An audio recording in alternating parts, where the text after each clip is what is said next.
Boa noite, gente. Olha eu aqui de novo, né? Cadê o povo da sexta-feira? Sextou, não. Tem que sextar aqui primeiro para depois sextar lá fora, né? Então, não, que eles assistiram a aula da semana passada, obsessão, já estão todos orientados quanto ao processo. Ai, ai. Então, vamos lá. Hoje vamos falar um pouquinho, né, sobre a desobsessão. E aí eu já trago lá os objetivos gerais, né, e os específicos e o geral, vou ler para vocês, né, demonstrar que o Espiritismo oferece a profilaxia necessária ao combate das obsessões, demonstrar as diversas técnicas, né, de desobsessão e a sua eficácia. Quais são essas técnicas que o Espiritismo tem, a gente vai ver. Mostrar o conceito do passe como uma técnica de transferência de energia, demonstrar a presença e o auxílio espiritual nas desobsessões e explicar como o Espiritismo concorre para a profilaxia das obsessões. Eu gostaria de começar a gente relembrando a aula passada, porque não tem como a gente começar nesse assunto sem dar uma relembrada, né? Até porque a gente está em poucas pessoas aqui, mas pode ser que tenha alguém que não estava na semana passada, então vamos relembrar, né? A gente falou sobre alguns sentimentos, sintonias, vibrações que nos colocamos, e aí são só exemplos, né? Não significa que são esses exatamente, mas só para ilustrar, né? De acordo com como nos posicionamos vibracionalmente no mundo, atraímos para perto de nós mentes e energias semelhantes. Não foi isso que nós vimos? Então, eu brinquei com vocês, né, que a gente diz, diga-me com quem andas e te direi quem és, e no Espiritismo a gente diz, diga-me quem és e te direi com quem andas, né? E aí eu ouvi essa frase aí que Ramatiz, que é um espírito hindu, diz, refleti quanto a que pensais e sabereis com quem andais. Então, é a terceira forma de falar a mesma coisa, né? E que diz exatamente isso, né? Que o nosso pensamento gera uma vibração, gera uma onda, gera uma frequência, gera uma energia e atrai para perto de nós pensamentos e energias e vibrações semelhantes, né? Eu falei bastante isso sexta-feira passada, né? Então, a obsessão começa em mim. Foi o que eu disse a vocês semana passada, para a gente começar a sair daquele lugar de vítima, né? Eu estou sofrendo uma obsessão, eu sou a vítima, ele é o espírito ruim, ela é o espírito mau, né? Que não existe espíritos bons e espíritos maus, existem espíritos ignorantes, espíritos que estão com uma visão somente daquilo, sobre o problema dele, né? Às vezes, cobrança, dívidas, mágoas, ciúmes, né? Posses, aprisionamentos, mas que estão só na visão dele, ele não consegue ter a visão do todo, ele só consegue ver o objetivo dele, né? Não significa que ele é mau ou bom, ruim, né? Significa que ele está precisando ser esclarecido quanto àquilo para tomar um outro posicionamento, enxergar de uma outra forma, né? Então, e quem dá essa sintonia sou eu, né? Eu que abro as portas para que ele sintonize comigo. Foi isso que a gente viu na semana passada. Foi? Então, por isso eu trouxe ali que a obsessão começa em mim. Esse slide também foi da semana passada, só no relembrar, né? Que eu falei para vocês que essa conexão se dá através dessas ondas mentais e que nenhum espírito cria nada em ninguém, né? Ou seja, os espíritos que estão no processo de obsessão comigo, eles potencializam o que já é meu, acentuam, como está escrito ali no slide, né? Então, se eu estou numa crise de raiva, de estresse, de tristeza, de mágoa, de qualquer ação que eu venha a ter influenciada por esse espírito, o espírito não criou isso em mim. Isso é meu, que ele pode estar potencializando, acentuando, né? Mas tudo está dentro de mim.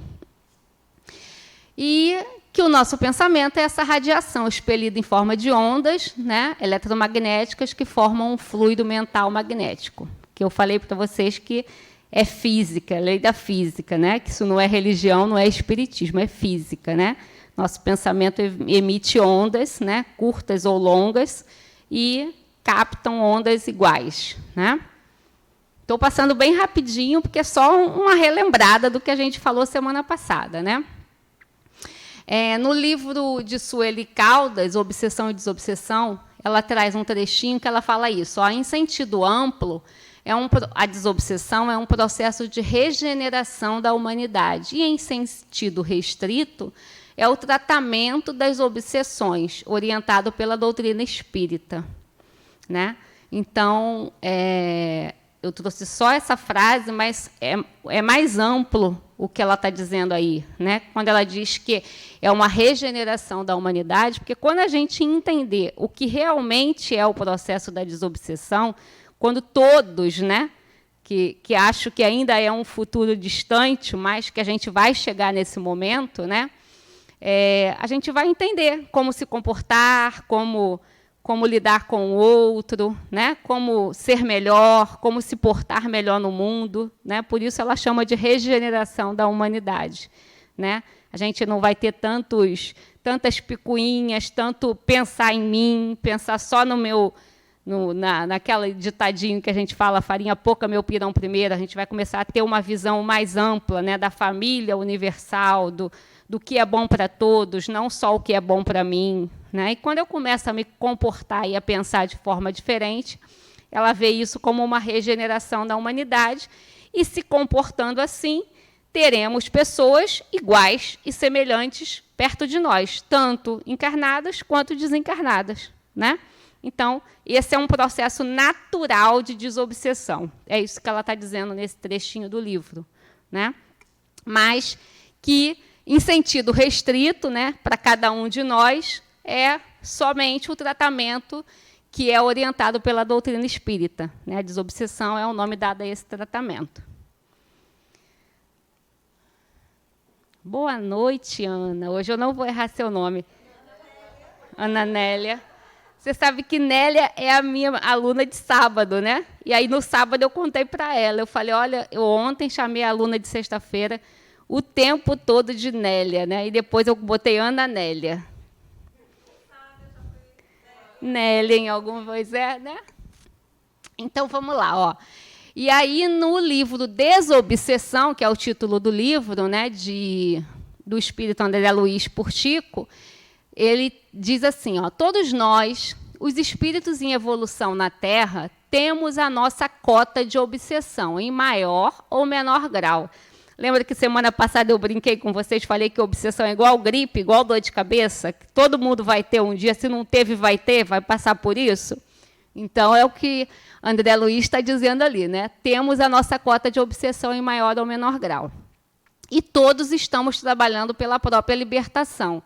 À vista disso, de quando em quando, é sumamente importante que façamos um teste de nosso processo desobsessivo, a fim de que cada um de nós observe, em particular, como vai indo o seu. Então, eu também falei isso para vocês semana passada, né, quando me perguntaram assim, como que eu sei quando eu estou no processo obsessivo? Né?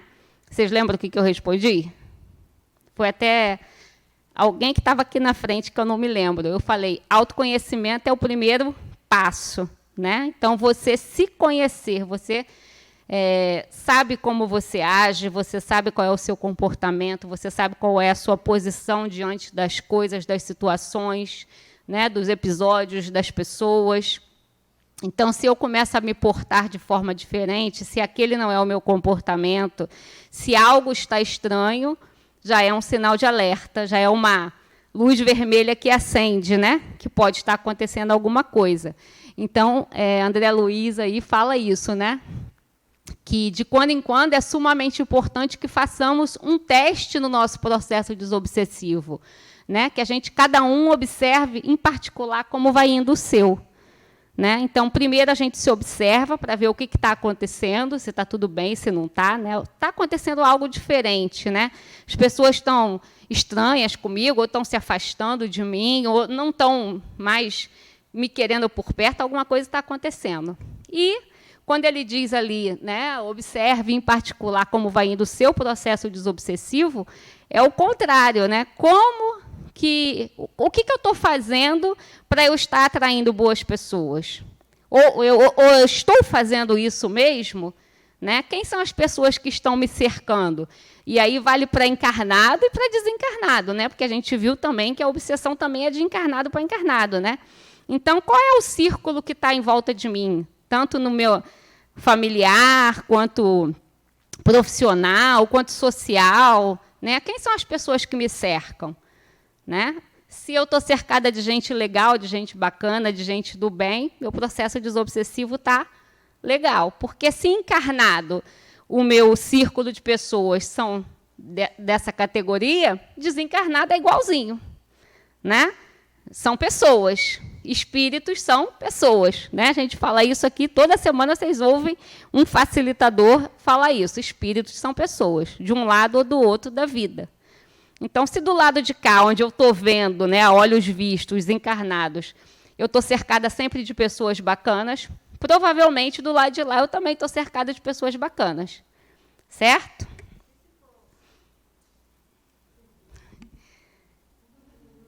Marie está ali de espectadora. Diga. E se for ao contrário, justamente, pessoas, digamos, familiares, que não tem como você estar afastada, e você vê que não tem uma boa vibração, tem vícios. E aí, como é que você faz para se defender? Mantendo a sua casa interior limpa, né? Aquela faxina, né? Como a gente diz. Então, como é que a gente faz para não atrair rato, barata, inseto, bicho que gosta de sujeira? Como é que você faz? Mantém sua casa limpa. Né? Se sua casa está tendo infestação de barata ou de rato, alguma coisa está errada. Né? Então, é mais ou menos a mesma coisa. Né? Quando eu digo assim, você tem que observar quem está no seu círculo, óbvio que, às vezes, família não tem como a gente... Né? Às vezes, a gente está ali no meio de um núcleo complicado. Um está num processo difícil no profissional, o outro, como você disse, tem vício, enfim...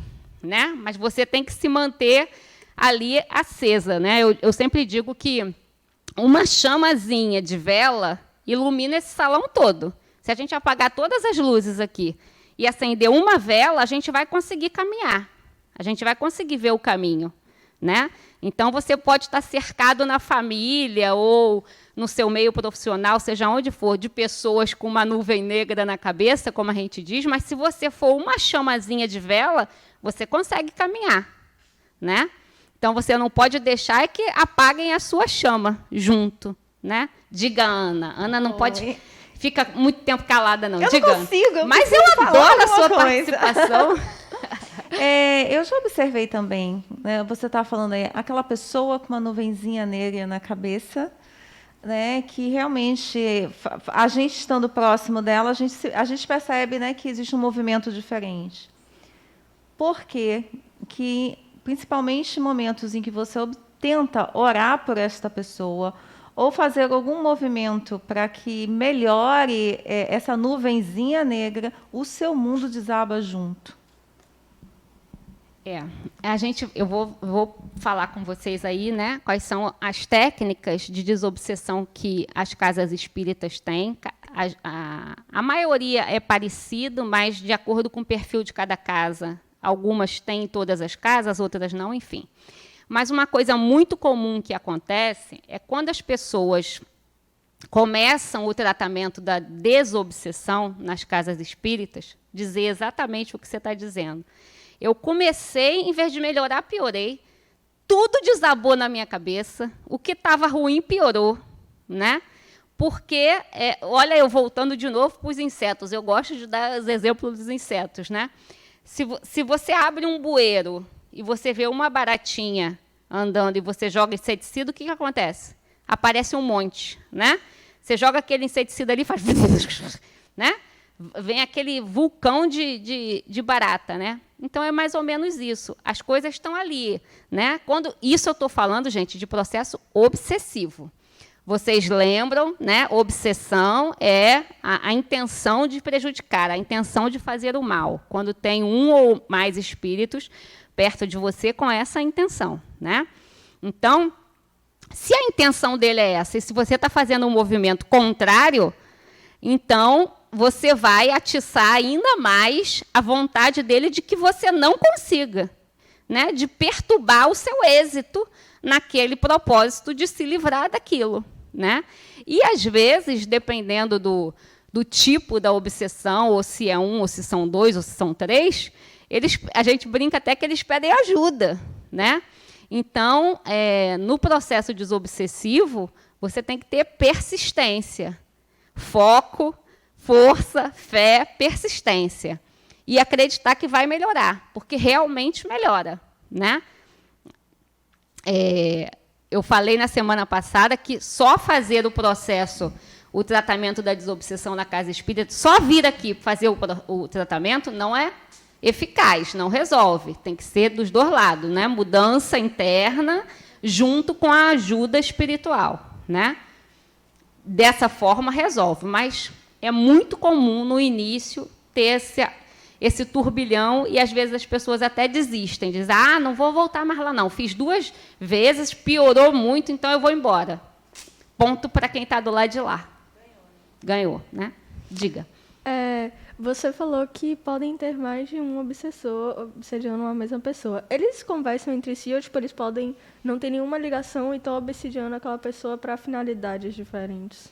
Pode, sim. Pode ser pessoas com, vamos dizer, o mesmo objetivo, que é prejudicar, mas por motivos diferentes, né? Pode ser, vamos criar uma historinha, pode ser um ex-marido, pode ser um ex-funcionário, pode ser uma mulher, entendeu? E aí, quando percebem que está dando certo, que eles não vão ter êxito naquele processo, unem forças para que aquilo não vá para frente, não vingue, né, o processo da desobsessão. Mas não necessariamente são pessoas que estão unidas ali no mesmo objetivo, não. Às vezes, o objetivo, sim, de prejudicar, mas, às vezes, nem pessoas que se conhecem, né? Então, vamos lá. Então, desobsessão, o nome desobsessão é do espiritismo, assim como lembra que eu falei que mediunidade também foi um nome criado por Kardec, né? É um nome que a classificação pertence ao espiritismo. Mediunidade está em todas as religiões, né? Todas as pessoas. É um conjunto de técnicas utilizadas no espiritismo com o intuito de eliminar as causas e bem como as consequências das obsessões. Então, desobsessão, né, didaticamente falando, é isso aí. É um conjunto de técnicas. A gente vai ver quais são essas técnicas que no espiritismo se usa, ok? Então, as técnicas, nós temos as indiretas e a direta. Quais são as indiretas? A prece, a oração, o esclarecimento doutrinário, o passe e a fluidoterapia, o evangelho no lar, água fluidificada e atendimento fraterno. E a direta, o tratamento dos espíritos obsessor e obsediado através da reunião mediúnica.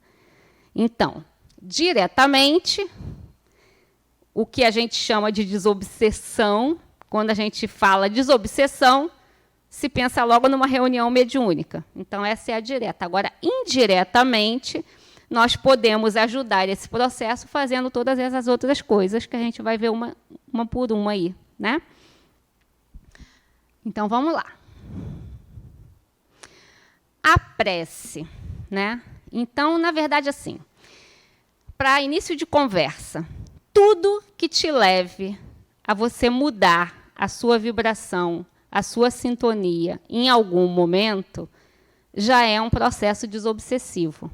Então, a prece, a oração, é esse processo desobsessivo. Ninguém faz uma prece, uma oração com raiva, né? Com estresse. Ai, né? Você, quando está ali, né, fazendo uma prece, eu imagino, eu não conheço ninguém que faça uma prece com raiva, né? Está na hora de fazer oração, deixa eu sentar aqui, Pai nosso que está no... Ninguém faz isso, né? Então, na hora que você está fazendo uma oração, seja ela decorada, porque cada um faz uma prece de um jeito, né? Aprendeu de uma forma. Eu acho que todos nós estamos querendo, né? Alguns dizem reconectar, outros dizem conectar, né? Com Deus, com o divino, com o alto, com os bons espíritos, com seja lá o que for, com qualquer crença que você tenha. Então, tudo que te leva a entrar nesse estado vibracional mais elevado faz parte de um processo desobsessivo. Pode ser uma prece, uma oração. Estamos falando das técnicas dentro do espiritismo. Mas pode ser uma meditação? Pode. Pode ser um yoga? Pode. Né? Nesses 3 semestres que nós ficamos online, teve uma aluna que falou para mim, numa dessas turmas online, assim, sabe qual é a minha desobsessão? Mexer no meu jardim. Aí eu falei, serve também. Né? Ela falou, quando eu... vou para a minha casa, vou para o meu jardim ali na frente, tiro o sapato, boto o pé na terra, começo a cavucar a terra, tiro uma planta daqui, planto ali, uma mudinha daqui, uma mudinha dali, e boto fertilizante. Enfim, o cuidado com o jardim dela, ela diz que vai para outro mundo. Né? Eu me transporto, esqueço todos os problemas, esqueço o que está acontecendo, eu entro em outro mundo. Isso pode ser considerado um processo desobsessivo? Pode ser uma técnica? Eu falei, olha, nunca tinha pensado nisso, mas eu concordo com você. Acho que sim. Né? Porque se a gente diz que tudo que te leva para um estado vibracional bom, se isso dá um bem-estar nela, se ela se sente bem, se ela se sente nessa condição de que saiu da onde ela estava, do lugar de estresse, de agonia, de correria, né? As palavras dela foram, eu me transporto para outro mundo. Então, sim, eu acho que nessa hora, se ela está com a elevação vibracional dela lá em cima, não tem nenhum espírito que esteja com a vibração aqui embaixo que vai atingir ela naquele momento, vai conectar, vai conseguir essa conexão, né? Então, qualquer uma dessas de formas que te levem... Diga, Aline. Assim, querendo tirar uma dúvida e agregar aqui no coletivo. Também acho, porque a pessoa, ela eleva o estado dela de vibração, porque ela entra no estado mais harmonioso. Sim. Internamente. Mas tem uma situação que eu queria saber, assim, a visão do espírito, que as pessoas fazem assim, mãe, reza por isso que sua reza é forte. Fulano, aí liga para várias pessoas, reza para mim que eu estou precisando de oração, reza para mim que eu estou precisando de oração. E as pessoas, vamos rezar. Exatamente, para o espírito, porque o processo é nosso. Sim. Né? A elevação de transformar a sua história é sua. Como é visto esse movimento de pedir que o outro reze para que você consiga se beneficiar? Então, é meio paliativo, né? Mas funciona. Não vamos dizer que seja nulo, né? Funciona, porque nós somos todos nós aqui, né? Eu estou passando por um problema, uma doença, vamos dizer, né?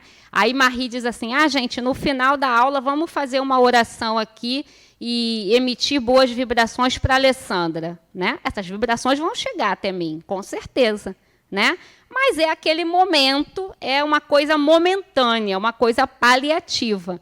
Na verdade, é o que você disse mesmo, né? O que eu falei semana passada e o que eu vou falar aqui 1000 vezes para vocês hoje. O processo é meu. Se eu não fizer um movimento de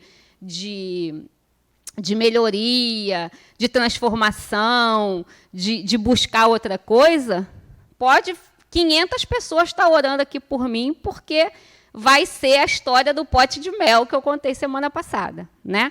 Agora, sim, tem o seu valor, né? Tem o seu valor. Agrega, sim, chega, sim, essa boa vibração, né? É como um passe, é como uma oração, é como a vibração, né? A maioria dos centros espíritas realmente fazem isso, né? Oração, vibração. Chega, óbvio que chega até aquela pessoa. É aquele momento que boas energias, o sentimento de todo mundo na minha direção, um sentimento bom, me desejando saúde, restabelecimento, seja lá o que for que eu esteja precisando e que aquelas pessoas estão direcionando para mim, chega até mim, né? Mas é como se a gente tomasse um comprimido de uma caixa inteira, né? Eu preciso tomar uma caixa com 30 comprimidos para o meu tratamento estar completo. É como se eu tivesse tomado só o primeiro, dá aquele primeiro alívio, mas se eu não continuar, não resolve, né? Mas tem valor, sim. Certo? Então, ó, no Evangelho segundo o Espiritismo, tem esse texto aí que fala assim, ó, os espíritos hão dito sempre, a forma não é nada, o pensamento é tudo. Cada um deve orar conforme suas convicções e do modo que mais lhe agrade. Mais vale um bom pensamento do que muitas palavras que não tocam o coração. Então, cai até no que a Aline me perguntou, né? Mais vale a intenção e os bons pensamentos direcionados àquela pessoa do que eu fazer uma novena inteira. Nenhuma crítica às outras religiões. Cada pessoa tem uma crença, tem um modo de agir e cada um acha a sua verdade dentro da sua religião, da sua crença, certo? Mas de nada adianta, né, eu ficar, Pai nosso que estás no céu, santificado seja o vosso nome. Estou aqui pensando na conta que eu vou pagar, na hora que eu tenho que sair daqui, no que eu tenho que fazer amanhã, santificado seja o vosso nome, venha a nós o vosso reino, seja feita. Eu não estou nem pensando no que eu estou falando, né? Então, o que está escrito ali no Evangelho do Espiritismo é isso, que as palavras não são nada, o pensamento é tudo. O que vale é a intenção do que você está fazendo naquela hora, né? E que a oração é falar do coração. Eu sempre disse isso para os meus filhos desde pequenininho, né? Ah, mãe, eu não sei rezar. Toda criança fala isso, né? Eu não sei rezar. Rezar é falar o que você está sentindo naquela hora, né? Agradecer, pedir, porque a gente diz assim, a oração não é para pedir, mas a gente acaba pedindo, principalmente quando está envolvido com doença, né? A gente pede restabelecimento, que dê tudo certo, que tenha misericórdia, a gente faz essa oração, né? Mas o que realmente resolve, vamos dizer assim, é a sua intenção e não as palavras, né? Você pode falar, não precisa falar com palavras bonitas nem rebuscadas. Às vezes você está falando um monte de palavras bonitas e rebuscadas. Lembra que semana passada eu brinquei, que eu disse que às vezes eu posso estar falando uma coisa e sentindo outra? Cabe aí na oração também, né? Posso estar aqui no final, aqui fazer uma prece para vocês de 5 minutos, cheio de palavras que metade vocês não sabem nem o que é, né? Que eu decorei mas não estou sentindo nada. E posso fazer uma prece aqui de 3 frases, mas que eu fiz com todo o meu coração, né? E isso é o que vale no processo da desobsessão, né? Quando a gente faz essa conexão realmente com o melhor que tem dentro de nós, para fora. Esclarecimento doutrinário. Vocês viram que é aqui, né? Eu puxei a brasa para a nossa sardinha, né? Peguei uma foto nossa. Eu sou besta que eu não vou dar a brasa para a sardinha dos outros, né? Tem que botar para nós. Então, é atividade de fundamental importância no processo da desobsessão. Opa, passei. No processo da desobsessão. Por quê? Quando a pessoa vai fazer o tratamento da desobsessão, que é a mediúnica propriamente dita, eu acho que eu falei isso para vocês semana passada, mas se não falei, vou repetir, vou falar hoje. Todas as casas sérias que vocês forem fazer um tratamento de desobsessão, tem que estar atrelado um estudo ou uma palestra pública. Se você chegar numa casa espírita e for fazer um tratamento de desobsessão e você for só na desobsessão, só na mediúnica e acabou, desconfie. Porque a desobsessão é mão dupla ou tripla. O que isso quer dizer? Não adianta eu ir lá, né? E os médiums conversarem com aqueles espíritos que estão lá no meu campo vibracional, serem orientados e saírem e serem atendidos em outro lugar e sair do meu campo vibracional se eu não te fizer essa mudança interna. Porque se eu não fizer essa mudança interna, outros espíritos iguais vão chegar. Né? É o que eu estou atraindo. Então, isso aí é muito importante. A palestra, o estudo, aqui a gente tem a ULA, em outras casas tem outros tipos de cursos, né? Então, o curso, a palestra que vai promovendo essa mudança. A gente vai internalizando o que a gente vai ouvindo e vai agindo dessa forma. Então, a desobsessão é mão dupla. Diga. Nesse momento da doutrinária, antes da desobsessão, na mediúnica que você falou, que a gente vai ter que ouvir para internalizar e se transformar e entender o procedimento, né? Como você falou, que não adianta entrar naquele momento e depois continuar na mesma vibração. No momento, o espírito que está obsediando, ele está também neste momento? Alguns, sim. Assim como aqui. Vocês estão aqui, né? Nós não estamos numa desobsessão, estamos num ciclo 1 da ULI, mas, com certeza, cada um de vocês trouxe alguém para assistir aqui também hoje, né? E aqui na casa, né, o tratamento de desobsessão presencial, que é às quartas-feiras, antes de vocês irem lá para a mediúnica, tem uma palestra aqui. Então, faz parte do tratamento. Vocês têm que ouvir a palestra, assistir a palestra, para depois ir para a mediúnica de desobsessão, né? Então, é por isso que eu disse, toda casa séria faz dessa forma. Se não tem antes, tem outro dia, mas é atrelado, você precisa fazer a desobsessão junto com assistir a palestra, ou fazer um curso, né? Porque é isso que vai promovendo, modificando o seu comportamento, o seu modo de ser com o mundo, né? Essa transformação, na verdade. Agora, também não adianta você assistir a palestra ou fazer curso e não mudar nada, né? Porque é aquilo que eu falei semana passada, tem um monte de gente que decora todos os livros espíritas, sabe o livro dos espíritos de cabo a rabo, mas não pratica, não põe em prática isso na vida. Então, não adianta nada, né? Então, isso aí é a parte mais importante da desobsessão. A transformação que eu promovo em mim, né? E quando eu venho também para a desobsessão, às vezes eu tenho um espírito que esteja realmente me obsediando, com o intuito ali de me prejudicar. Mas eu tenho outras influências espirituais, outros espíritos que estão ali no meu campo vibracional, e eles sentam aí junto com vocês, né, para assistir essa palestra, esse curso, seja lá o que for, né? Então, essa é mais uma das técnicas. Então, a gente viu a prece, viu o esclarecimento doutrinário, que tanto pode ser palestra quanto cursos. E aí nós temos a fluidoterapia e o passe. Só lembrando, viu, gente? Isso que eu estou mostrando para vocês são as técnicas dessa casa, né? Como eu disse, em outras casas espíritas, às vezes tem só passe mediúnica e doutrinária, não tem fluidoterapia, né? Às vezes não tem água fluidificada, não incentiva a fazer o evangelho no lar. Cada casa tem um perfil, né? Mas todas essas técnicas fazem parte. E aqui no Centro Espírita Harmonia, a gente faz todas essas técnicas aí fazem parte do processo de desobsessão, certo? Então, o passe e a fluidoterapia, na verdade, são muito parecidos. Alguém aqui faz a fluidoterapia no sábado? Só você? Vocês fazem a fluidoterapia? Não, né? Só a Gisele mesmo que faz.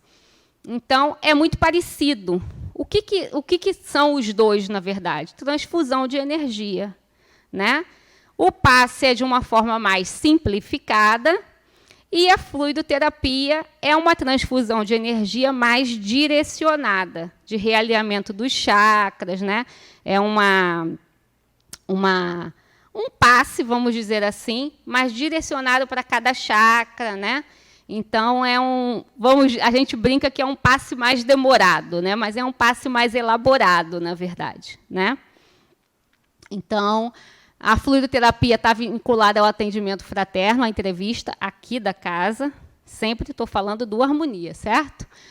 primeiro a pessoa deve passar por esse serviço para ser avaliada e preparada para o mecanismo do passe. Então, aqui a gente tem a entrevista, né, o setor de acolhimento, que eu vou falar ali para vocês também num slide, mas eu já vou adiantar, aonde você vai ser atendido por uma pessoa daqui do centro, que está preparada para isso, que fez um curso de meses, né, que tem noções de psicologia, que tem noções do espiritismo, que tem, enfim, tem um cronograma muito grande para ser o entrevistador da casa. E aí você vai lá e vai contar a sua história, vai dizer por que você chegou aqui, o que está acontecendo, né? Se foi por algum problema, ou se foi só por curiosidade, ou foi porque você gosta do espiritismo, estava procurando. Enfim, você vai contar a sua história. E lá, o entrevistador vai depois que terminar a sua história, ele vai te dizer o que você precisa fazer. Ele é uma pessoa que está apta a te orientar. Ó, você vai fazer desobsessão. Não, você vai fazer fluidoterapia e passe. Não, você precisa assistir às palestras e fazer a visualização curativa, né? Que é um outro tratamento que a gente tem aqui na casa. Não, você não precisa fazer nada, você só precisa assistir às palestras, né? Então, ele vai te dar um tratamento para você fazer, né? Então, a fluidoterapia aqui na casa não é aberta ao público. O passe é aberto ao público. Qualquer pessoa chega ali na hora do passe e pode participar do passe. A fluidoterapia é só as pessoas que têm o cartãozinho da fluidoterapia que passaram pelo núcleo de acolhimento, certo? Que fazem parte também desse processo da desobsessão. Por quê? Porque é um momento que você está recebendo energia, mais ou menos dentro da pergunta de Aline, assim como a oração. É um momento que aquela pessoa está direcionando uma energia para você, está realinhando ali todos os seus chakras, no caso da fluidoterapia, né? Então, você sai dali de boa, que nem a gente diz na gíria, né? Você sai dali de boa. Agora, o que você vai fazer meia hora depois, o que você vai fazer no dia seguinte, é que vai determinar o quanto vai ser a duração disso, né? O exemplo que eu dei para ela de tomar um comprimidinho. Se for um comprimidinho para pressão alta, você tomou agora, ficou beleza, mas à noite você vai com um monte de batata frita cheia de sal, foi embora, né? Então, eu saio da fluidoterapia zen, tranquila, maravilhosa, toda equilibrada energeticamente, e vou ali para 3 horas depois cair num pé de briga com o marido, com o filho, com o patrão, sei lá com quem, um arranca-rabo daqueles, ó, minha energia toda pelo ralo, né? Então, a gente tem que pensar que todas essas técnicas aí são para serem mantidas, né? Ajudam, mas, na verdade, são paliativas. Quem vai dar a sustentação disso tudo somos nós. Ok? Eu nem vou ler esse texto aí, porque vocês já leram, né? Vocês são curiosos, eu sei que todo mundo já leu o que está escrito, né? O Evangelho no Lar. Esse é um capítulo que eu gosto. A aluna, sábado, me perguntou assim, vai ter alguma aula que vocês vão falar do Evangelho no Lar? Eu falei, sábado que vem, né? Porque é aula de desobsessão. Porque tem muitas dúvidas sobre o Evangelho no Lar. Tem que fazer na mesma hora? O que vocês acham?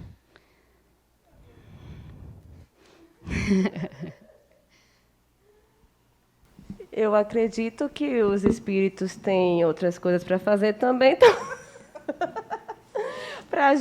para não ficar aleatório, né? Mas aquela coisa de não precisar... Por exemplo, se eu estiver fora do meu lar, eu não vou precisar sair correndo para chegar em casa. Eu posso mentalizar lá mesmo que provavelmente eu vou receber essa vibração também, o meu lar deva receber, né? Isso? Muito bom, isso mesmo. Não preciso falar mais nada. É tudo isso que ela falou, tá certo, né?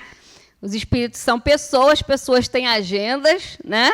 Então, não adianta um dia eu faço domingo 3 horas, outro dia eu faço sábado às 15, outro dia eu faço segunda, né? Não é assim.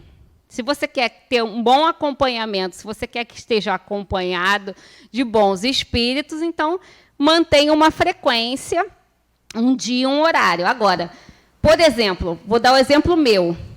Lá em casa a gente faz todo domingo 9 horas da noite. Domingo passado, 9 horas da noite, eu não estava em casa. né? Era para estar, mas acabou que a gente não estava, né? Então, quando foi se aproximando o horário, eu ainda estava com o Luiz, eu ainda falei assim, não vai dar tempo da gente chegar na hora do evangelho. Então, a gente já mentalizou, eu até brinquei e falei, galera, a gente vai atrasar 15 minutos, né? A gente chegou 9h15 em casa, eu já fui logo sentando lá com ele, a gente foi fazer o evangelho. Mas na forma da brincadeira, mas falando sério, né? Só você dar uma avisada para o pessoal do lado de lá. E eles também já sabem, né? Que a gente não deixou de estar porque estava fazendo qualquer outra coisa, né? Ou, às vezes, a gente pode estar viajando, né? Tá no trabalho, enfim. Diga, Ana. Eu sou bem leiga em relação ao evangelho no lar. Eu não conheço, não participei poucas vezes. E nas poucas vezes que eu participei, durante o evangelho, muitas vezes eu estava sentada, estava observando, né? E eu via muitas pessoas chegando. Eu não sei se eram pessoas, se eram, não sei. Na verdade, na época eu ainda tinha muito menos conhecimento do que tenho agora. E eu sempre achei que o evangelho no lar poderia deixar o ambiente com alguns espíritos que vinham em busca desses esclarecimentos, né, desse conforto que pode ser que seja dado pelo evangelho. Isso é possível? Você realmente deixaria, entre aspas, o seu ambiente contaminado por outros espíritos? Tem um outro trabalho que é necessário ser feito após o evangelho? Porque realmente eu não conheço. Antes de eu te responder, eu vou te perguntar. Você falou, eu fiz evangelhos no lar, aonde? Eu participei. Aonde? Na casa de outras pessoas? Na casa de outras pessoas. Que me convidaram, eu ia. Mas, assim, como eu não estava muito bem, já há muitos anos atrás, como eu não estava muito ambientada e não conhecia muito bem, muitas vezes estava todo mundo de olhos fechados, mas eu estava ali sentada, observando de olhos abertos. Eu vou botar esse texto aqui, que é de Adenauer Novaes, que está num livro que chama Evangelho e Família, para te responder o que você me perguntou. Eu vou ler para vocês. Adenauer diz assim, o evangelho no lar, o encontro de corações, naquele momento, é que proporciona a elevação da vibração espiritual do ambiente e objetiva contribuir para o crescimento pessoal dos componentes da família. É o momento de se eliminar as diferenças e se escutar, no silêncio da oração, a alma de cada um. Então, eu não sei aonde você fez evangelho no lar, né? Mas o nome está dizendo evangelho no lar. Pertence a quem mora naquele lar. É para o lar. Então, uma das coisas que as pessoas fazem erradamente é transformar o evangelho no lar uma mini mediúnica. Então, o que acontece? Eu faço o evangelho no lar lá domingo, e a Ana é minha vizinha, eu digo, domingo, 9h, eu faço o evangelho no lar, vai lá em casa. Está errado. É evangelho no lar, não é evangelho no prédio, na minha rua. É evangelho no lar. Pertencem às pessoas daquele lar. Pertence às pessoas daquela família. Ela quer perguntar aqui. Agora, uma outra situação. Vocês sabem que eu sou do Rio, sou carioca. Vira e mexe, tem alguém da minha família do Rio hospedado na minha casa, que veio tirar férias e tal. E aí, eu não vou fazer o evangelho no lar, porque a minha tia, por exemplo, não mora na minha casa, a minha prima, o meu pai não mora na minha casa. Vou fazer, né? É uma situação esporádica. Então, isso já aconteceu lá em casa muitas vezes, né? A gente ter esse dia marcado do evangelho no lar e ter pessoas dentro da minha casa que estão hospedadas, pessoas da minha família. Eu chego e digo, tia, 9h a gente vai fazer o evangelho. Você quer participar? Quero. Pronto. É uma situação esporádica. Então, naquele momento, aquela pessoa é envolvida ali naquele evangelho. Se ela disser, não quero, então ela vai fazer outra coisa, vai para o quarto, vai assistir novela, desce, vai dar uma volta no condomínio, vai fazer qualquer outra coisa. Entendeu? Então, tudo tem... Não é dizer assim, não, a Alessandra disse que é evangelho no lar. Desistiu? Então tá. A Alessandra disse que é evangelho no lar, Então, minha tia vai passar uma semana aqui comigo, então nessa semana eu não vou fazer o evangelho, porque minha tia... Não é isso. Né? Toda regra tem uma exceção. Certo? Agora, é diferente de eu convidar uma amiga que está passando por um problema. Ah, minha amiga está passando por um problema, então vou chamar ela para ir no evangelho no lar lá em casa. É diferente de eu chamar uma vizinha, é diferente... Entendeu? Qual é a diferença? É porque, então, o evangelho no lar é para o lar e para a família. Se sua tia, naquele momento, está no seu lar, ela faz parte dele. Isso, naquele exatamente. momento. Então, ela... se ela quiser, né? Mas se ela aceitar. Ela pertence àquele núcleo durante o tempo em que ela está ali. Porque ela está fazendo parte da sua Exatamente. família. Então, é para o lar, para aquela família específica. Não para as pessoas que quiserem participar ou convidados que venham participar. Diferente de eu convidar essa semana, eu convido a Ana, semana que vem eu convido a Gisele, na outra semana eu convido ele, na outra semana eu convido ela, entendeu? São energias que estão ali. Quando eu faço isso, são energias que estão ali passeando dentro do meu lar. Não mantém aquela egrégora, não mantém aquele equilíbrio.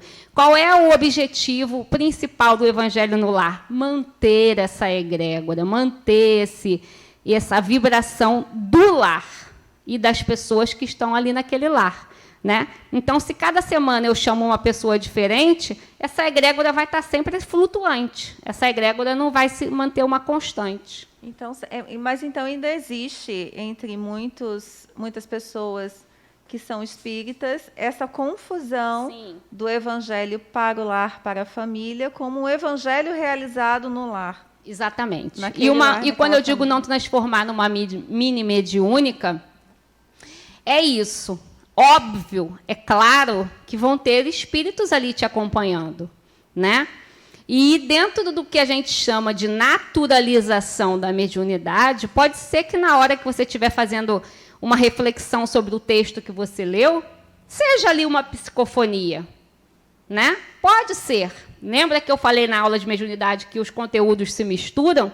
Então, às vezes, você está ali, começa a fazer uma reflexão de um texto e você percebe que são ideias além das suas, né? São palavras além das suas. Você vai dizer, não vou fazer porque... Não, naturalização.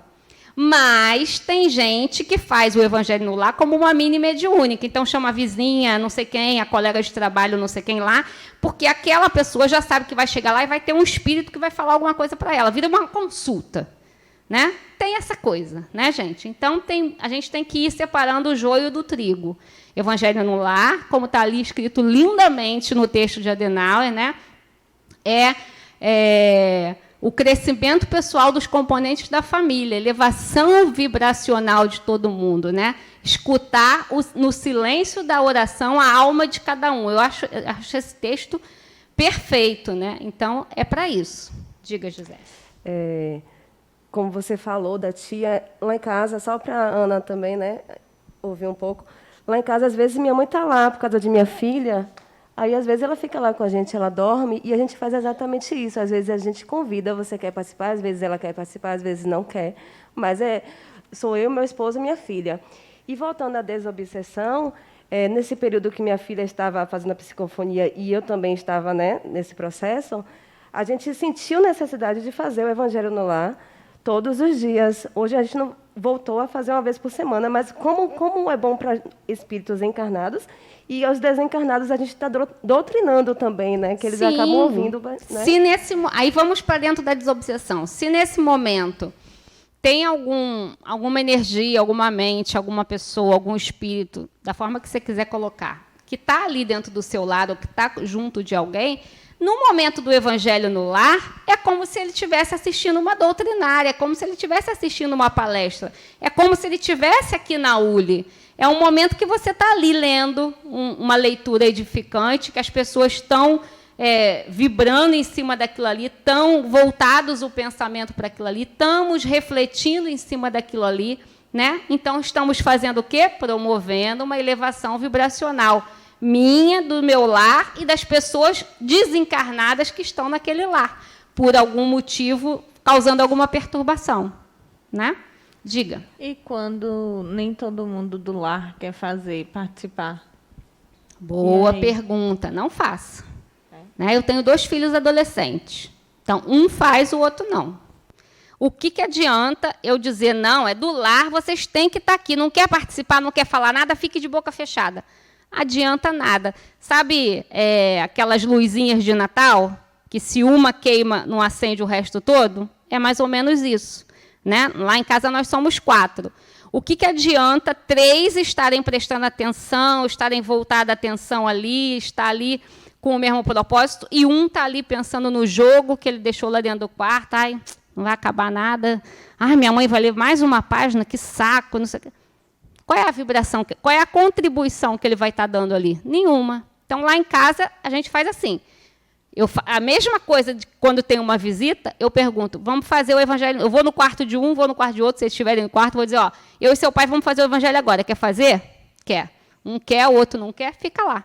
Né? Isso é uma coisa muito boa a sua pergunta. E uma outra coisa também, gente, que parece brincadeira, mas não é, né, porque eu já vi acontecer, é a gente querer fazer DR na hora do evangelho no lar. Né? Principalmente marido e mulher, mãe e filho, né? Pai e filho. Tipo, vamos dar exemplo. Meu marido abre lá o evangelho. Eu estou com algum problema ali durante a semana. Aí meu marido abre lá o evangelho e lê lá um trecho. Aí quer comentar alguma coisa? Eu digo, pois é isso aí, tá vendo? O que quer dizer isso? Aí já estou jogando ali a minha DR, a minha indireta. Qual é a vibração que está ali naquele momento? Qual é o objetivo do evangelho no lar? Né? A mesma coisa é mãe para filho, né? Dizer, tá vendo aí? Olha o que está escrito no evangelho. Exatamente o contrário do que você faz. Então, não é esse o objetivo. Né? O objetivo é a gente refletir, apaziguar. Tem hora que dá aquela vontadezinha? Dá vontadezinha, mas a gente não fala, a gente controla o amiguinho que está ali, né? Tem o anjinho e o diabinho, né? A gente controla, né? Parece brincadeira, mas são coisas assim que passam despercebido e que jogam o propósito do que você está fazendo no chão, né? Não adianta eu botar, assim como botar uma pessoa que não está a fim de fazer, né? Porque ela não vai estar com o pensamento dela. Olha lá no texto da oração, né? O pensamento é tudo. Se ele não está ali com o pensamento voltado, está pensando em outra coisa lá fora, não adianta nada ele estar fazendo o evangelho ali, né? E também não adianta eu aproveitar o evangelho para jogar indireta para ninguém ou dizer o que eu queria dizer. Outra pergunta que vocês não fizeram, mas que eu já vou dizer, porque sempre pergunto, você que tem filho pequeno, né? Evangelho segundo o Espiritismo. É obrigado fazer com o Evangelho segundo o Espiritismo? Não. Né? Meus filhos agora são adolescentes, mas eles já passaram pela idade de infância. Então, eu botava alguns livrinhos mais fáceis. Até aqueles livrinhos, aqui na Fundação tem os de Adenauer, né? Esses triozinhos de livrinhos pequenos, Minutos de Sabedoria, Mensagens da Alma, não sei o que, aqueles livrinhos pequenininhos. Então, eu dava na mão do meu filho, quando ele era bem pequeno, e ele lia aquela paginazinha, né? Aquela mensagenzinha. E aí eu dizia, o que você entendeu? Ah, mãe, entendi isso está falando... Era uma forma de envolvê-lo, né? Ele estava ali interessado no que ele estava lendo. E eu e Luiz, a gente lia lá um trecho, porque o Evangelho segundo o Espiritismo para criança é um pouco pesado, né? Tem uma linguagem rebuscada, difícil, né? Então, a gente pode intercalar com outros livros, né? Trazer para dentro do cotidiano das crianças, né? Às vezes, a gente fazia até link paralelo com o super-herói, com qualquer coisa assim. O importante, a base de tudo é que a gente esteja linkado com o Evangelho, né? Não com o Evangelho segundo o Espiritismo, mas com a mensagem de Jesus, na verdade, né? E que todo mundo esteja ali no mesmo objetivo, numa mesma vibração, né? Pronto. A gente, minha filha, ela tem aquele Bíblia para crianças. Evangelho segundo o Espiritismo da Turma da Mônica, Sim. que é maravilhoso, né? A gente lê antes. Então, no caso, a gente lê antes para ela esse e depois a gente faz o nosso. Pronto. Não precisaria fazer o nosso, digamos, se ela não quiser, poderia fazer só esse para ela? Pode, sim. Não tem problema, né? Qualquer livro que seja uma leitura edificante, uma leitura que te dê, né, algum suporte. Não precisa ser necessariamente o Evangelho segundo o Espiritismo, né? Se um dia ou outro você quiser ler outro livro, não tem problema nenhum. Eu acho que ela quer ler o da Turma da Mônica. Eu também estou achando. Ela quer trocar. Na verdade, o da Turma da Mônica é o Evangelho, só que por uma linguagem de criança. Então, dá tudo no mesmo. E também, se você quiser fazer o evangelho, se eu tiver ninguém queira fazer, só você fazer. Só você você pode fazer. fazer Boa, também. Marie. Isso mesmo. Outra Que já pergunta que aconteceu sempre comigo. fazem. E se ninguém quiser fazer? Tenho 10 pessoas dentro de casa, ninguém quer fazer, faça sozinho. Né? Você vai lá, abre o seu livro que você quiser, né? Leia em voz alta, é bacana ler. Se não quiser, também não é obrigado. Nada é obrigado, viu, gente? Nada é regra. Tudo tem uma exceção. Né? Mas é bacana que você leia em voz alta, leia ali, e você fale sozinho, que você não vai estar sozinho, né? Em nenhum momento você vai estar sozinho, mas aí você fala sozinho também. Se não quiser falar, só pensa, termina, faz uma oração do jeito que você quiser, agradecendo, enfim, acabou. Você pode fazer sozinho também. Muita gente faz sozinho. Quem mora sozinho não faz evangelho no lar? Né? Então, pode fazer sozinho. Então, o atendimento fraterno, como eu falei, aqui na casa a gente chama de entrevista. Agora a gente mudou o nome para setor de acolhimento, né? Como é o nome, gente? Esqueci agora. É porque mudou recentemente, enfim. Que é justamente esse setor, né? Que acolhe, que ouve, que atende as pessoas que vêm de fora.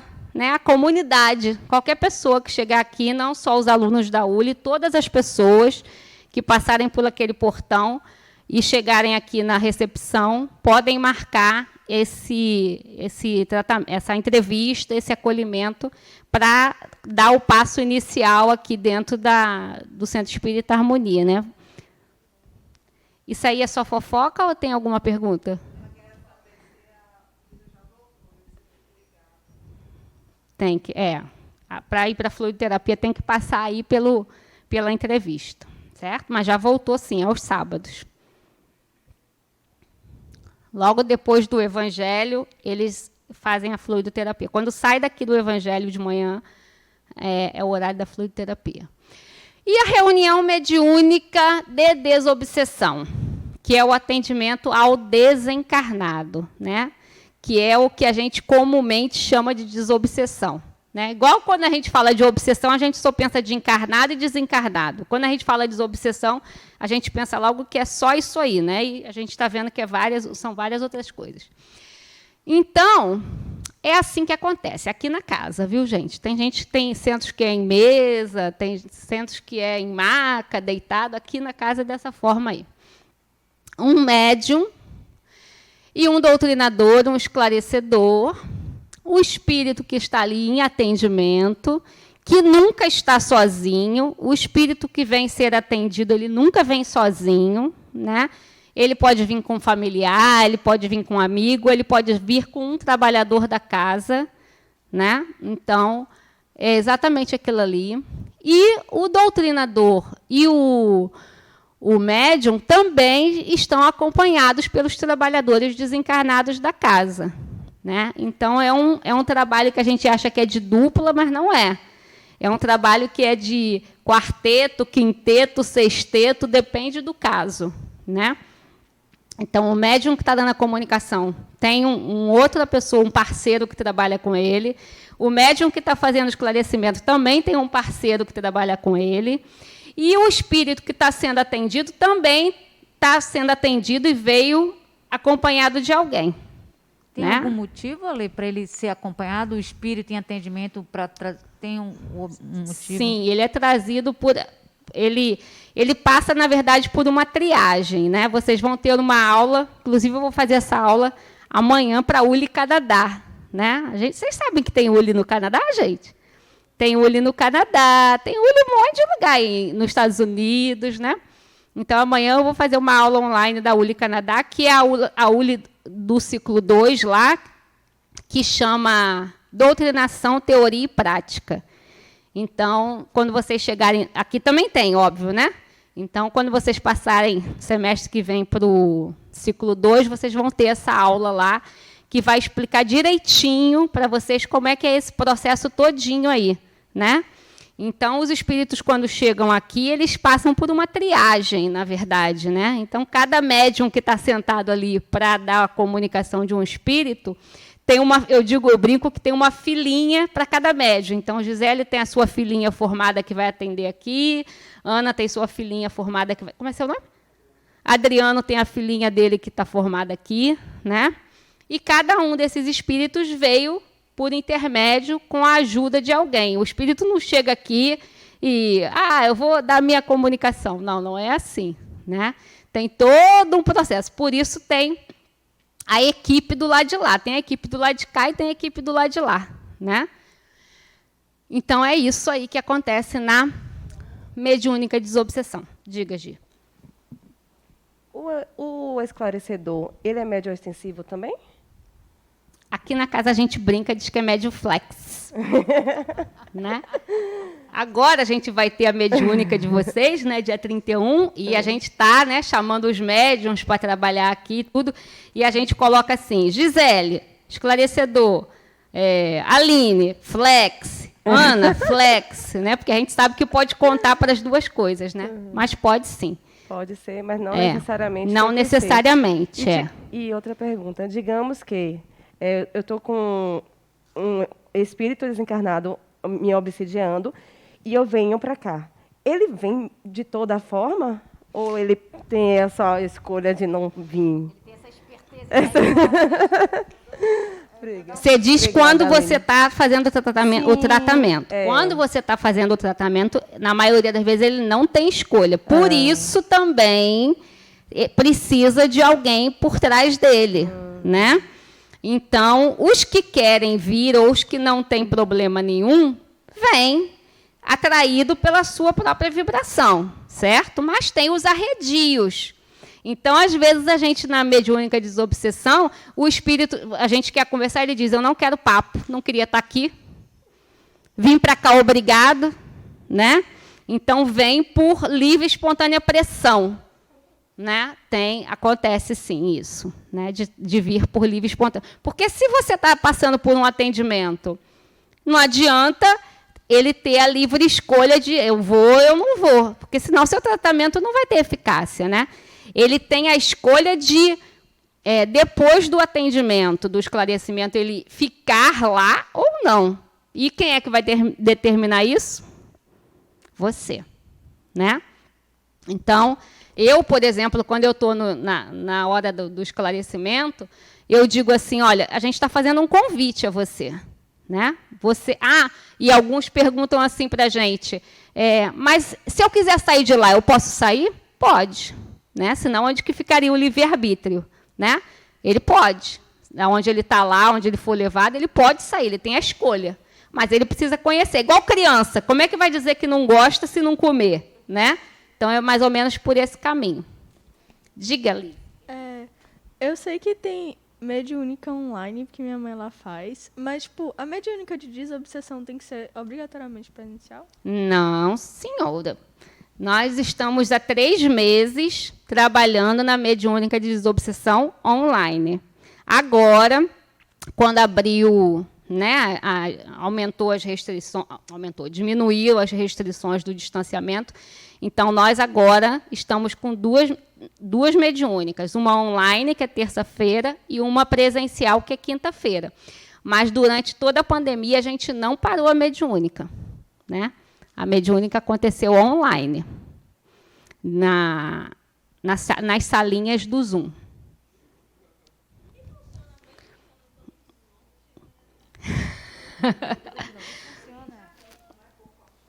É mente a mente, não é corpo a corpo. Né? O que acontece é que a gente coloca duplas em salinhas separadas, não fica todo mundo naquele mesmo ambiente. Você teve aula online, né? Provavelmente. Então, a aula na escola fica todo mundo no mesmo ambiente. Né? Agora, tem alguns aplicativos, o Zoom, por exemplo, que é o que a gente usa, que você pode botar várias duplas em salas separadas. Então, a gente coloca assim, né? Então, Gisele e Elisa vai para uma sala, fulano e fulano vai para outra sala, e lá eles conversam. né? Faz os atendimentos e conversa. Dá certo. A gente fez 3 meses e deu tudo certo. Vamos lá.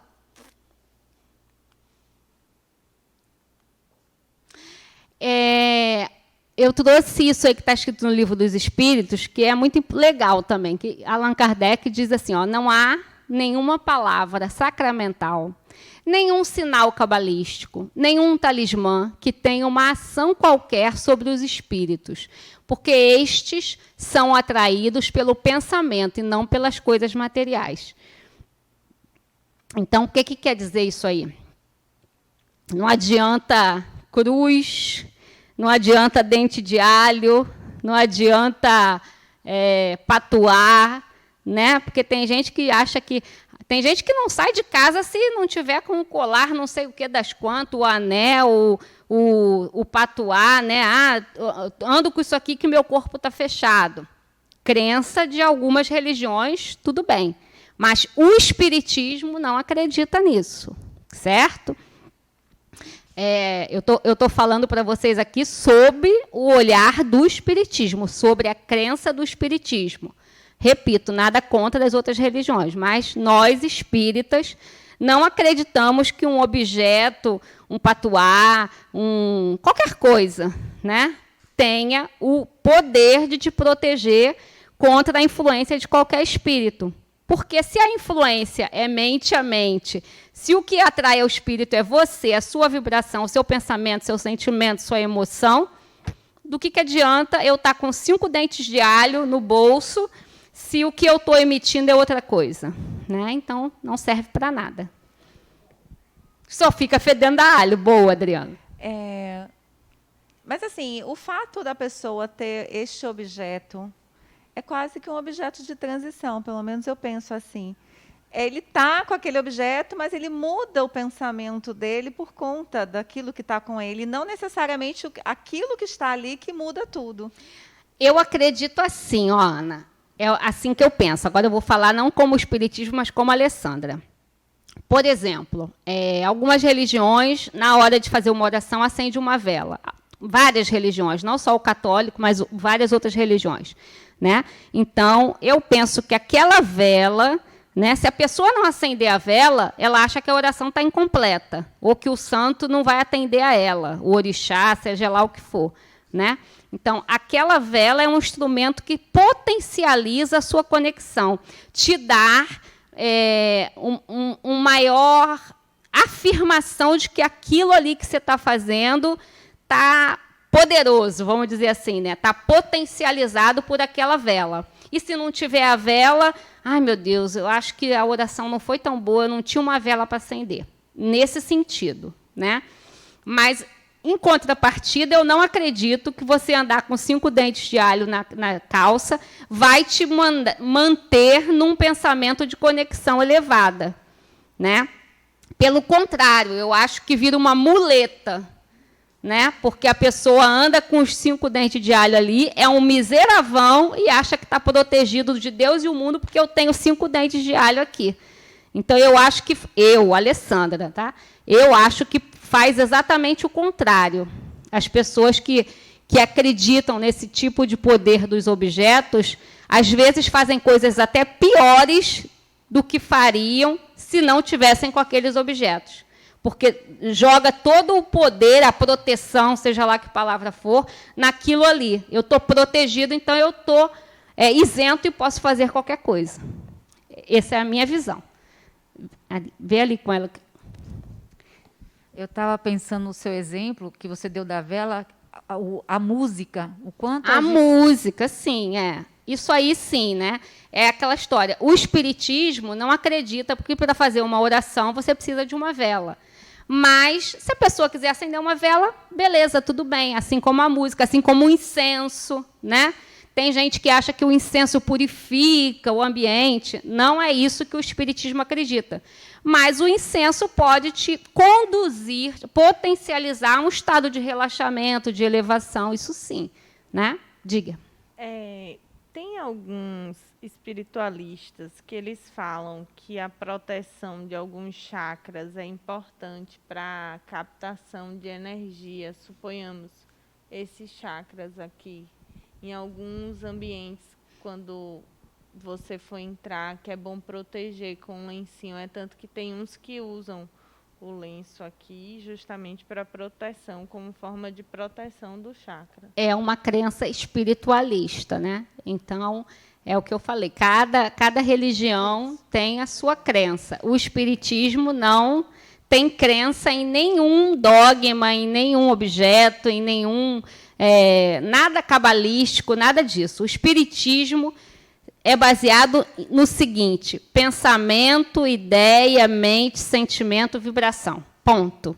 Né? Nós somos senhores do nosso destino. Tudo que acontece, somos nós que atraímos. Então, o princípio de tudo é a nossa transformação. Né? Esse que é a base do espiritismo. Todas as outras coisas, como a gente está vendo aqui, todas as outras técnicas, são técnicas que vão ajudar você em algum momento, mas a base de tudo somos nós. Ok? Vamos lá. Fatores básicos da desobsessão: o esclarecimento, né, do obsessor e a renovação do obsediado. É o que eu falei, né? Então, eu também posso me renovar, me transformar, vir aqui, fazer a ULE, participar dos trabalhos e tal, né? Mas, se também o obsessor não for esclarecido, ele pode não ser mais o meu obsessor, mas ele vai ser de outra pessoa. Né? Ele vai se conectar com uma outra pessoa que tem a vibração igual a dele. Então, não vai ser um trabalho...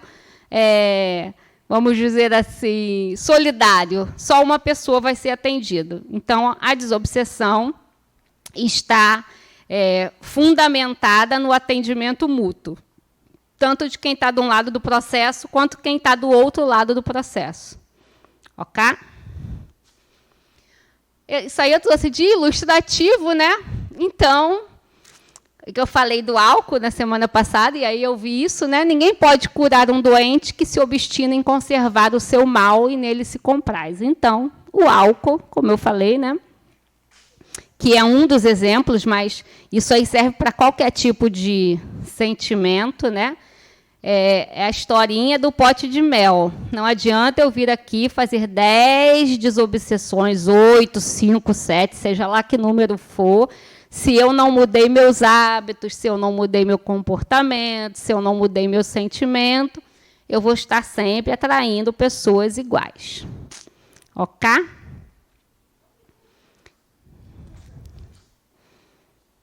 Pois.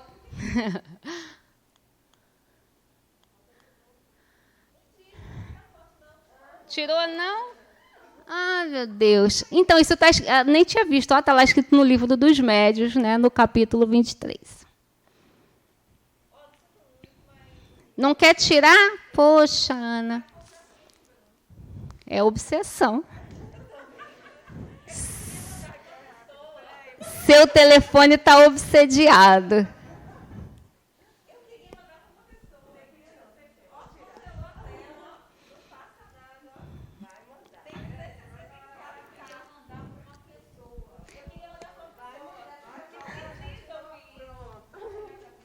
Olha o evangelho no lar aí. Eu queria mandar para uma pessoa que precisa ouvir isso. Como reconhecer a obsessão? Através do exercício constante da análise de si mesmo. O ser humano passa a se conhecer, colocando parâmetros entre o que pode e o que não pode realizar. Com isso, passa a perceber as induções mentais que não se harmonizem com o seu modo natural de ser. Né? Tá falado bonito aí, com outras palavras, mas é o que eu disse para vocês um pouquinho atrás. Né? É a gente se conhecer do que eu sou capaz, do que eu faço, de como é o meu comportamento, como é o meu ser interior. Né? Quando eu saio desse eixo, alguma coisa está errada. Né? Então, essa é a forma que a gente tem de reconhecer se estamos passando por um processo obsessivo. E quem é o principal agente da desobsessão? Nós, né? Aí a Adenauer diz assim para a gente, que eu acho muito prático isso, né? Pensando bem e vivendo bem, ninguém necessitará de tratamento de desobsessão. Fácil, né, gente? O que vocês acham? Só a Adenauer vai dizer uma coisa, né? Pensando bem e vivendo bem, para que desobsessão? Né? Mas é uma luta constante, né? É o orar e vigiar, né? Que bom que se fosse assim, né? Pensando bem e vivendo bem. Mas a nossa vida é assim, né? Vai, sobe, desce, né? A gente em outros planetas. Daqui a muitas encarnações, né? Eu não sei se eu contei para você, mas a Adenauer já contou isso várias vezes aqui na palestra, né? Que ele não tem medo de obsessão, que quando ele percebe a interferência de algum espírito, ele diz, anda comigo, anda comigo. Ele já contou isso aqui várias vezes nas palestras, né? Quando ele percebe a interferência de alguém, ele diz, eu não sei o que você quer, mas anda comigo, que você vai ver que agora eu sou um cara do bem, né? Que é o pensando bem e vivendo bem. Por isso essa frase aí é dele, né? Ele não tem medo de que ande com ele, porque ele vai ver que se ele fez alguma besteira há encarnações atrás, que ele está com dívida com aquela pessoa vai ver que ele mudou, que ele é outro cara, que ele agora está zen, está bem, né? Então, a desobsessão dele, ele mesmo faz, né? Eu não sei se eu faria isso. Né? Pensando bem e vivendo bem. E aí, em Missionários da Luz, tem essa frase que eu gosto muito, que diz assim, não podemos evitar que uma ave de rapina cruze os ares sobre a nossa fronte, mas podemos impedir que faça ninho em nossa cabeça. Né? Então, a gente está sujeito a todas as influências, né? Encarnadas ou desencarnadas, né? Qualquer influência, mas a gente pode evitar que... vai a Ana fotografar.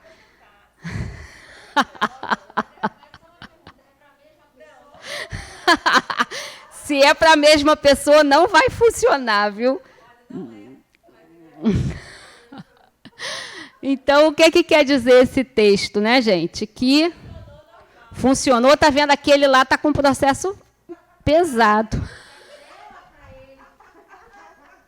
Ô, gente, deixa dela para ele. Deixa eu terminar minha aula, gente. Vocês estão me fazendo rir hoje, viu? O que está dizendo aí no Missionários da Luz, né? Que é aquilo que eu disse. Obsessão todo mundo vai sofrer, né? Igual gripe, dor de cabeça, né? Porque nós somos assim, nós vivemos em constante subidas e descidas, né? De vibração, de energia, mas a gente tem que impedir que faça ninho na nossa cabeça, né? Que é justamente passar daquelas fases que a gente falou semana passada. Simples, fascinação e subjugação. Simples é a ave que está ali rondando e que pode chegar perto de você em algum momento. Mas fazer ninho na sua cabeça é você deixar que esse processo obsessivo se prolongue, se agrave, né, e se conecte mais com você. Né? Então, a gente tem que estar atento para que a gente não deixe essas aves de rapina fazer ninho na nossa cabeça. Né?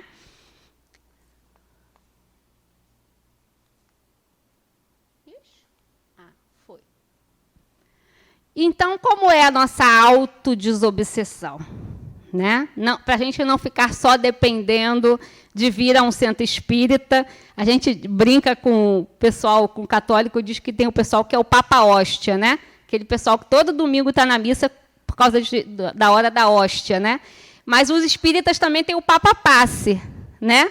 A galera que está aqui todo dia de passe, né? Não faz nada na vida, não faz uma transformação, não faz um estudo, não faz nada, mas está aqui todo dia tomando passe porque acha que o passe vai salvar... E a água fluidificada, né? Papa água e Papa Passe, né? Então, e tem o pessoal do Papa Desobsessão também, né? Que acha que só está bem quando está fazendo tratamento de desobsessão. Mas o que, brincadeiras à parte, o que a gente tem que realmente focar, intensificar é na autodesobsessão. Que é o quê, gente? Transforme-se, né? Vivendo bem, pensando bem, que mal tem, né? Então, ter umas ideias edificantes, equilíbrio das emoções, evitar os vícios, e aí, quando eu falo vícios, não é só vício de drogas, é vício de qualquer coisa. tudo que te tire do eixo, do equilíbrio, né? Os budistas têm uma frase, né, que eu gosto muito, que é o caminho do meio, né? Buda tem essa, é um texto lá todo que eu não vou saber falar, eu não vou me arriscar a falar aqui, né, para não falar besteira, mas que diz que a gente tem que andar sempre no caminho do meio, nem para a direita nem para a esquerda, né? Sempre no caminho do meio. O que isso quer dizer? Manter sempre o equilíbrio. Então, vício é alguma coisa que te tira desse eixo, né? Vício é alguma coisa que você não tem controle, que te leva para um extremo oposto, né? Então, vício em drogas lícitas, ilícitas. Tem gente que tem vício de compras, tem gente que tem vício de fofoca, tem gente que não sabe ficar com a língua dentro da boca. Isso é um vício, é um desequilíbrio, né? Vício de sexo, vício de um monte de coisas. Vício de trabalho, né? Tem gente que é viciado em trabalho, então não vive só para o trabalho, não consegue desligar a mente. Então, tudo que te tire do equilíbrio te proporciona um momento de obsessão, um momento de você acoplar, né? Conectar com pessoas que gostam da mesma coisa que você, né? Então, vício é isso, é a falta de equilíbrio, né? Manter o caminho do meio sempre, né? E o trabalho no bem. O que isso quer dizer, o trabalho no bem?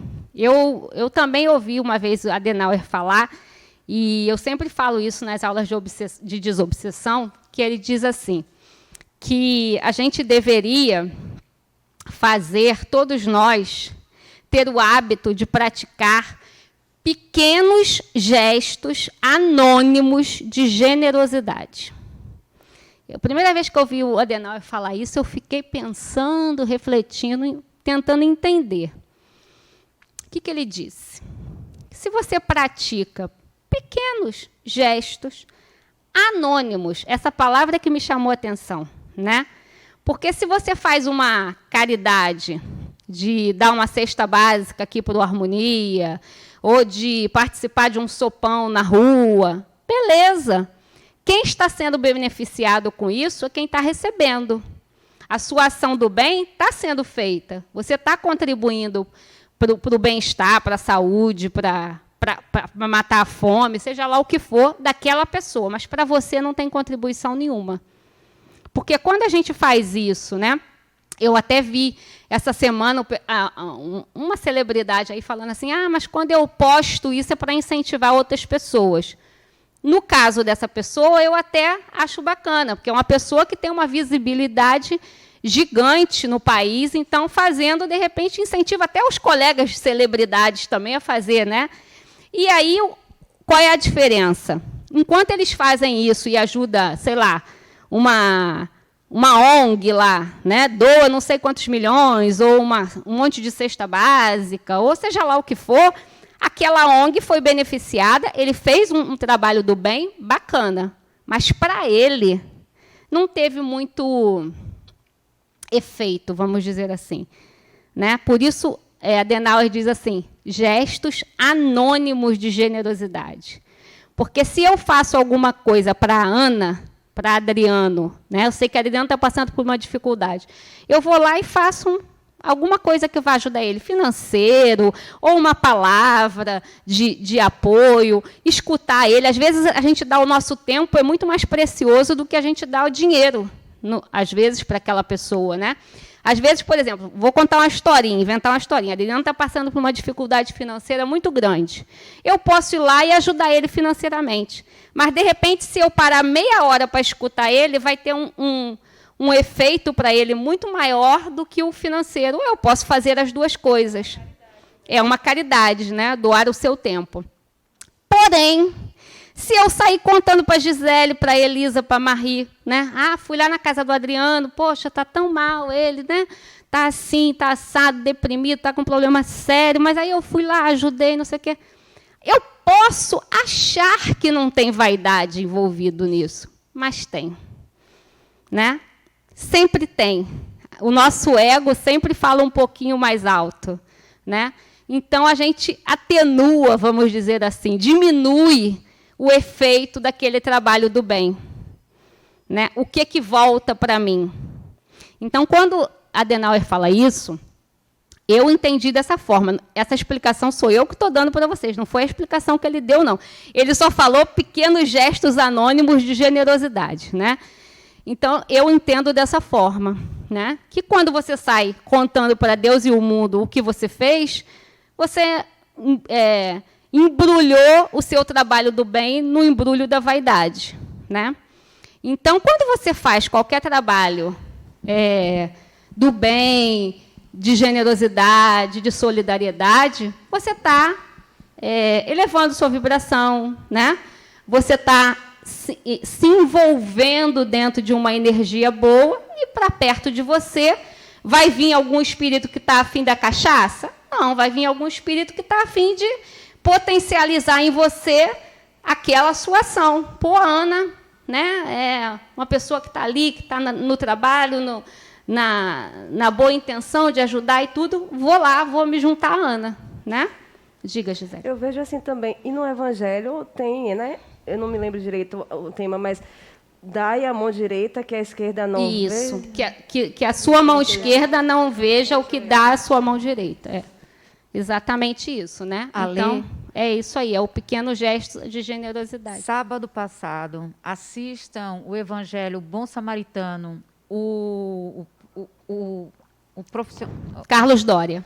Ele deu uma explicação sobre isso que você colocou, está bem adequado, que dá assim, um entendimento bem bacana. Bom Samaritano, o Evangelho da semana passada. Eu não assisti, não, mas Sábado eu vi que foi passado. Carlos que fez, não foi? Muito bom.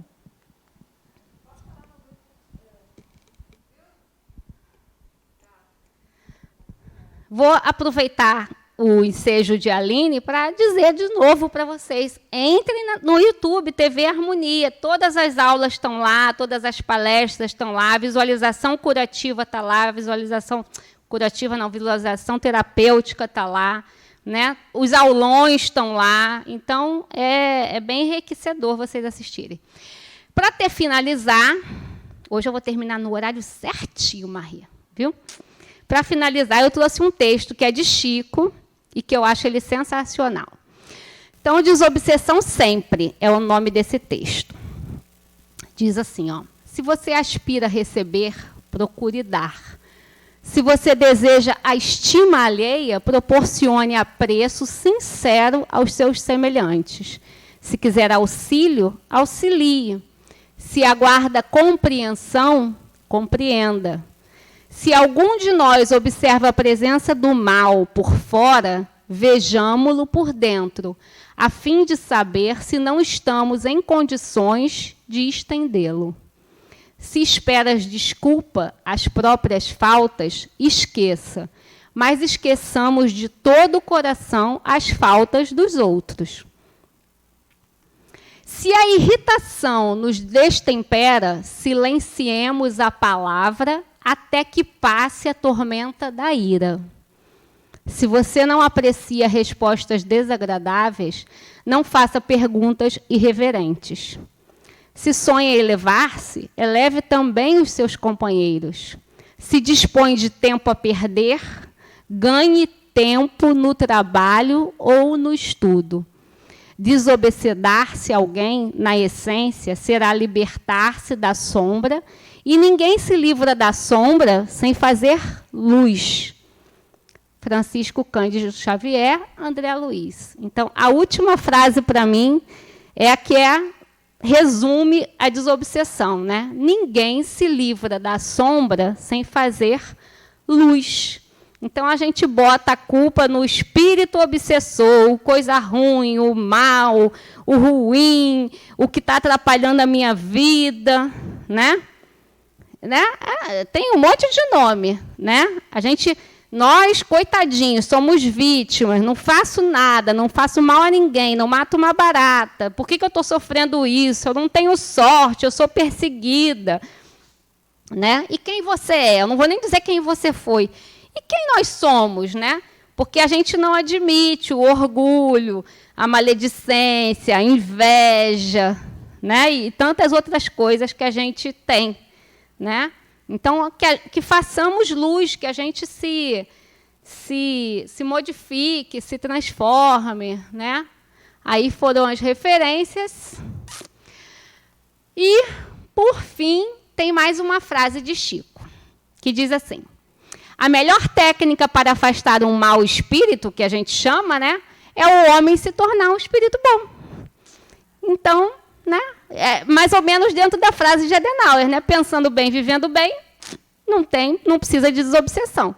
Se você não está gostando do que você está recebendo, com quem você está andando, mude o seu modo de ser, de agir, de pensar, de se posicionar, de sentir, de falar, de tudo, né? Que vão mudar as companhias, né? É simples assim.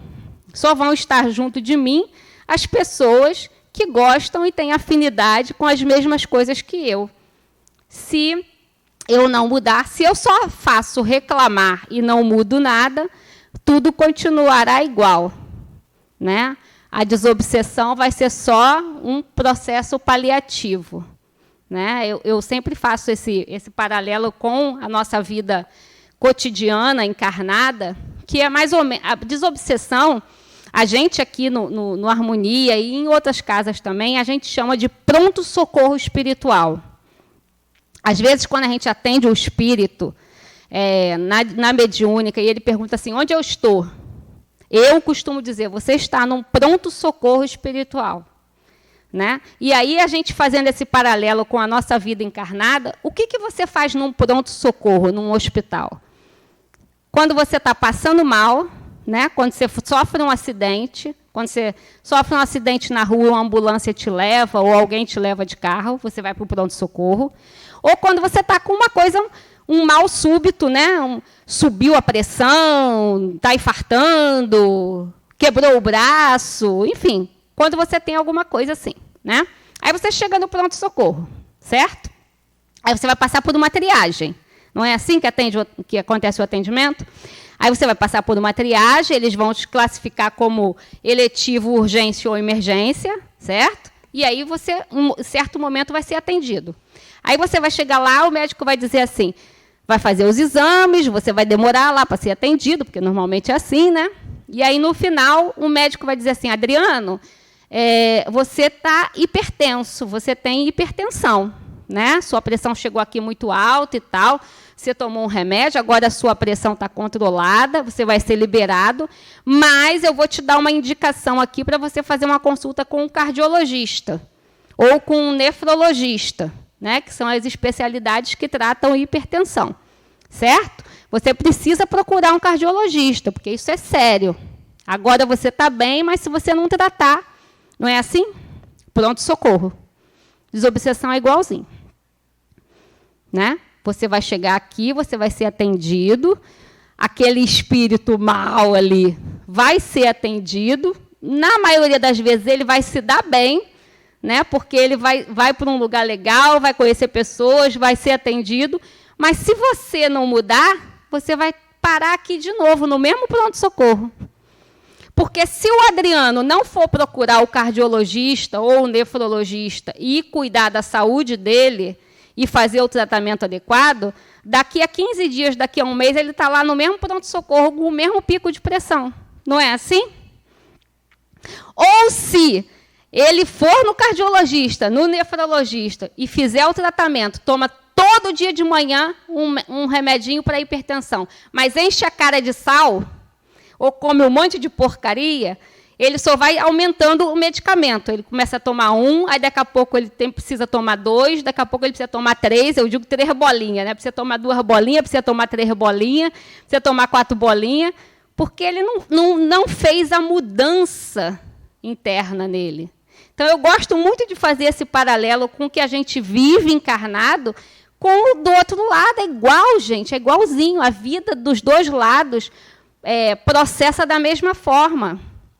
Se uma pessoa tem um problema de saúde e ela não procura o especialista, e ela não faz o tratamento e não promove uma mudança, né? Um caso de uma hipertensão, de uma diabetes, de seja lá que problema for, você precisa mudar a alimentação, você precisa pensar no que você está colocando para dentro. Normalmente, os médicos mandam você fazer uma atividade, nem que seja uma caminhada, né? Porque aquilo tudo vai auxiliar no seu tratamento. Então, você precisa transformar para você ter mais tempo de vida e ter saúde. Desobsessão é igual. Você precisa se transformar para você começar a ter resultados diferentes do que você está tendo hoje. Porque se você fizer só passe, papa desobsessão, papa água fluidificada, papa fluidoterapia, papa evangelho no lar, mas não fizer a transformação, você só vai ter que aumentar as vezes que você vai fazer a desobsessão, porque nada vai mudar. É a mesma coisa que tomar mais remédio. Todas essas técnicas aí que a gente viu hoje são técnicas que agregam, que ajudam, mas a autodesobsessão é feita por mim. Certo? Bacana? Ninguém quer perguntar mais nada? Entreguei na hora hoje. Viu? Então é isso, gente. Até a próxima. Obrigada. E vamos pensar. Semana passada eu falei do perfume, lembra? Ainda tenho 2 minutos. Marie, deixa eu fazer a pergunta do perfume. Já acabou, não. Você me disse 9h15. Como é que foi a semana de vocês? Qual foi o perfume que vocês exalaram? Andaram com pessoas perfumadas, almas perfumadas? Todo mundo? Vocês andaram... você não está com cara que andou com alma perfumada. Você ia fazer assim, a cabeça fez assim. Ela perfumou, mas eu acho que não teve almas perfumadas os 7 dias da semana, não. Teve umas fedidas no meio da semana, não foi, não? Foi? Porque ela ia fazer um sim assim, aí o sim parou no meio do caminho, né? Foi não, né? Brincadeira, gente. Então é isso, gente. Ó, um beijo, até a próxima. Cuidem dos seus pensamentos, das suas ações, da energia que vocês estão emitindo, para mudar as companhias, porque senão vai continuar com os mesmos trastes do lado. Viu? Beijo.